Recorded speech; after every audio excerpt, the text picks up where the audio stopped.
6 buah sangkar bambu diikat dengan daun lontar dan diletakkan di dasar laut. Berapa banyak makanan laut yang bisa ditangkap? Jawabannya pasti akan mengejutkan Anda.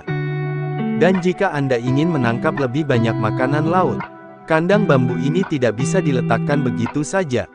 Anda harus menemukan lokasi yang bagus. Dan selokan karang seperti ini adalah lokasi yang paling ideal, karena di tempat seperti ini sering terdapat gerombolan ikan. Setelah diletakkan, gunakan gaya koral untuk menahan sangkar bambu. Hindari tersapu arus. Dan ini tidak cukup. Saya tidak ingin ikan apapun. Umpan jelas sangat diperlukan.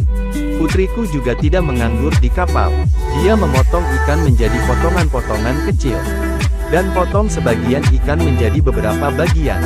Lalu ayahku mengambil ikan yang sudah dipotong itu dan kembali menyelam ke dasar laut. Masukkan daging ikan ke dalam keramba satu persatu. Datang ke sini untuk memancing ikan dengan lebih baik. Ia juga menaburkan beberapa daging ikan cincang di luar kandang. Setelah melakukan ini, sangkar bambu ini sudah jadi. Seperti ini. Keenam kandang bambu tersebut disusun dalam waktu kurang dari setengah jam. Waktunya tiba pada hari berikutnya. Ayah dan anak perempuannya tiba lebih awal di lokasi keramba ikan. Ayah saya mengemasi peralatan menyelamnya. Saya tidak sabar dan menyelam. Segera saya menemukan sangkar bambu pertama. Sepertinya hanya ada satu ikan di dalam keramba.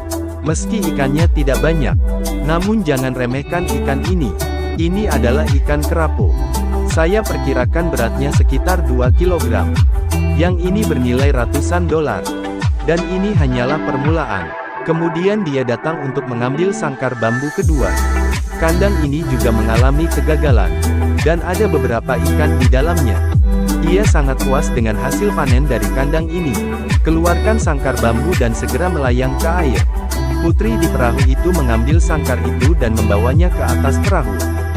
Lihatlah ikan dari keramba. Ada sebanyak 7 atau 8. Meskipun ada lebih banyak yang kecil. Namun ikan kerapu besar ini juga memiliki berat 2 atau 3 pon. Beberapa ratus dolar lagi ditambahkan ke rekening tersebut. Jika beberapa kandang berikutnya juga memperoleh keuntungan seperti itu, Anda bisa menghasilkan banyak uang hari ini. Saya ingin tahu keuntungan apa yang akan didapat dari sangkar ketiga ini. Dari dasar keramba terlihat ikannya tidak banyak. Namun ketika saya menuangkannya dan melihatnya, ini tidak buruk. Tidak hanya ada 2 produk bagus. Ada juga beberapa macam ikan kecil. Bahkan ada yang lebih berharga seperti tikus. Dan sangkar keempat ini tidak mengecewakannya. Itu juga penuh dengan barang-barang berharga.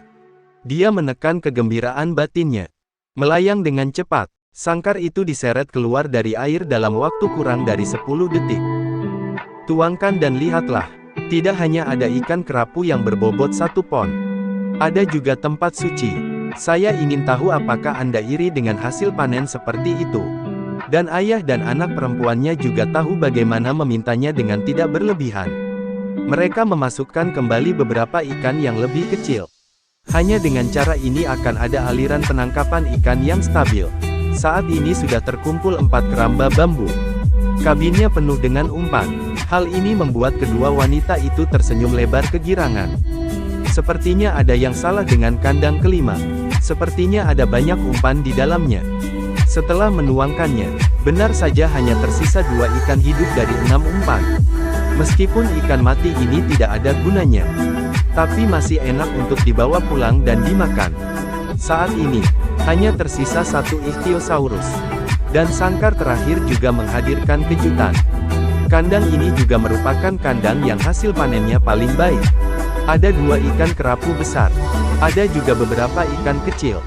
Ini adalah akhir yang sempurna. Masukkan ikan ke dalam kabin. Akhirnya, seluruh gudang terisi. Jadi, berapa nilai gudang barang bagus ini? Setelah kembali ke rumah, mereka menjual semua ikannya kepada pemilik toko makanan laut. Setelah ditimbang, sebanyak 4.000 pangkalan Filipina terjual, setara dengan sekitar RMB 500. Apakah menurut Anda ini bagus?